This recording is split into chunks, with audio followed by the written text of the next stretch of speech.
Из русских летописей XIV века мы знаем, что на этом месте стояло русское село под названием Спасское. И село это связывалось с Великим Новгородом дорогой, по которой сейчас частично проходит Суворовский проспект. Но когда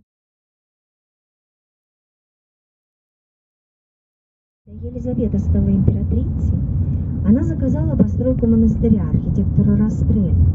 И место для постройки монастыря было выбрано не случайно, то самое, где когда-то стоял ее любимый загородный дворец.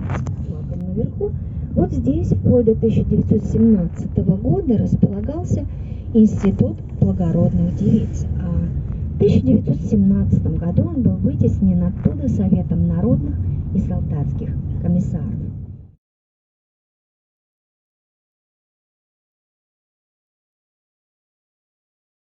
Гениальное творение архитектора Растрелли.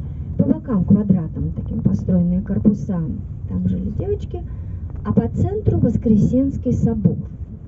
Он очень большой. Вот до конца большого купола, как они сами говорят, 90 метров, плюс маленький куполок с крестом, то есть вся эта конструкция больше 100 метров в высоту. Но здание